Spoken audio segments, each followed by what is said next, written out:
ذرا غور کیجیے گا. اس لیے بریلی حضرات جو ہے قبر میں ہری چادر چڑھاتے ہیں, کہتے ہیں کہ ہری ٹہنی نبی نے گاڑا تھا اور قبر سے عذاب ٹال دیا گیا تھا. حالانکہ نبی کا معجزہ ہے, لیکن یہ بدعتی حضرات کہتے ہیں کہ ہری ٹہنی گاڑنے سے قبر کی عذاب کم کر دی گئی, اس لیے ہم لوگ ہری چادر چڑھاتے. تو تم پیر سے مانتے کیوں ہو؟ اس کا مطلب کہ پیر کو قبر میں عذاب دیا جا رہا ہے, ایسا تو نہیں.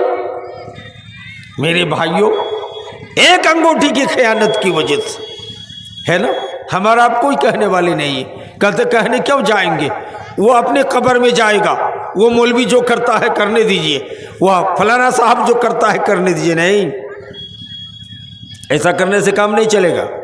داؤد علیہ السلام کی قوم کو اللہ نے بندر بنا دیا کہ نہیں؟ یہ بنی اسرائیل ہے, ان کو سنیچر کے دن مچھلی کا شکار کرنے سے منع کیا گیا تھا. ان بدتمیزوں نے کہا کہ مچھلی کا شکار منع ہے, تو ایک کام کرتے ہیں, اور سنیچر کے دن داؤد علیہ السلام کی تقریر سننے کے لیے مچھلیاں آتی ہیں, تو سنیچر کے دن مچھلیاں آئیں گی, ان مچھلیوں کو ہم لوگ بانا دے کے گھیر دیں گے, اور اتوار کے روز اس مچھلی کا شکار کریں گے. تو اس میں کچھ لوگوں نے منع کیا تھا کہ ہم شکار کرنے نہیں دیں گے, بانا گالنے نہیں دیں گے. تو جو لاٹھی لے کے کھڑے ہو گئے تھے اس کو اللہ نے بندر نہیں بنایا, لیکن جو پکا سچا نمازی تھے, لیکن کہا ہم کیوں منع کرنے جائیں گے, کیا ضرورت پڑی ہے, اس کو بھی اللہ نے کہا کونو قردۃ خاسئین, ہو جاؤ ذلیل و خوار بندر بنا دیا تھا. میرے بھائی, اس لیے ہمیں آپ کو منع بھی کرنا ہوگا. دلیل ایک اور حدیث, حضرت عمر رضی اللہ تعالی عنہ مدینے کی مسجد میں جمعہ کا خطبہ دینے کے لیے ممبر پہ چڑھے, نئے رنگ کا کرتا پاجامہ پہنے تھے اور خطبہ دینا شروع کیے تھے. ابھی الحمدللہ پڑھے بھی نہیں تھے. حضرت ابو سعید خدری, حضرت محمد بن مسلمہ, حضرت ابو موسیٰ اشعری, 5 صحابی مل کے حضرت عمر کو ممبر سے اتار دی. حضرت عمر نے کہا کیوں ممبر سے کھینچ کے اتار دیو, خطبہ دینے نہیں دے رہے ہو, کیا بات ہے؟ کہا امیر المومنین آپ خطاب کا بیٹا ہے, آپ کی باپ دادا کی سمپتی کا بیورا میرے پاس ہے, کہاں سے پیسہ پائے ہو کہ شاندار شیروانی پہن کے جمعہ کا خطبہ دینے کھڑے ہوئے ہو؟ حضرت عمر نے کہا میرا بیٹا عبداللہ ہے, یہ صفائی پیش کرے گا. کہا عبداللہ صفائی پیش کرو. حضرت عبداللہ ابن عمر رضی اللہ تعالی عنہما کھڑے ہو گئے. کہا سب کو بیت المال سے ایک ایک چادر حصے میں ملی ہے, ایک چادر میرے باپ فاروق اعظم کو ملی تھی, ایک چادر مجھے ملی ہے, 2 چادر اکٹھا کر کے میرے باپ کو یہ کرتا بنا دیا ہوا. جو کرتا پہن کے میرا باپ فاروق اعظم جمعہ کا خطبہ دیتے تھے اس میں پیون لگی تھی, پیون جس کو ہم لوگ اپنی زبان میں کہتے تالی لگانا ہے نا. بریلوی مولوی نے کہا 70 تالیاں, ایک بریلی مولوی نے کہا 70,000 تالیاں لگی تھی پیوندے. تو میرے بھائی وہ عمر کا کرتا کتنا بڑا تھا کہ اس میں 70,000 خالی پیوند تھی. جھوٹی بات ہے, 70,000 نہیں ہے, 1 یا 2 تالیاں تھی, 1 یا 2 پیوند. اس کو دیکھ کر حضرت عمر کا بیٹا عبداللہ نے کہا اس بیت المال کی چادر جو سرکاری ریلیف کے طور پہ سب کو ملی تھی, ہم کو بھی ایک چادر ملی, ایک چادر میرے باپ فاروق اعظم کو, 2 چادر اکٹھا کر کے میرے باپ کو کرتا پہنا بنا دیا. اگر جائز ہے تو میرا باپ فاروق اعظم ممبر پہ جائے گا, ورنہ نہیں جائے. دیکھا سب نے کہا کہ ہماری بدگمانیاں دور ہو گئی, جاؤ ممبر پہ جا کے خطبہ دو. شیر ہے, اسلام کا باغ ہے, فاروق اعظم ہے, ممبر پہ جا کر کے دوبارہ خطبہ دیتے ہیں. کوئی اعتراض نہیں ممبر سے اتار دینے کی.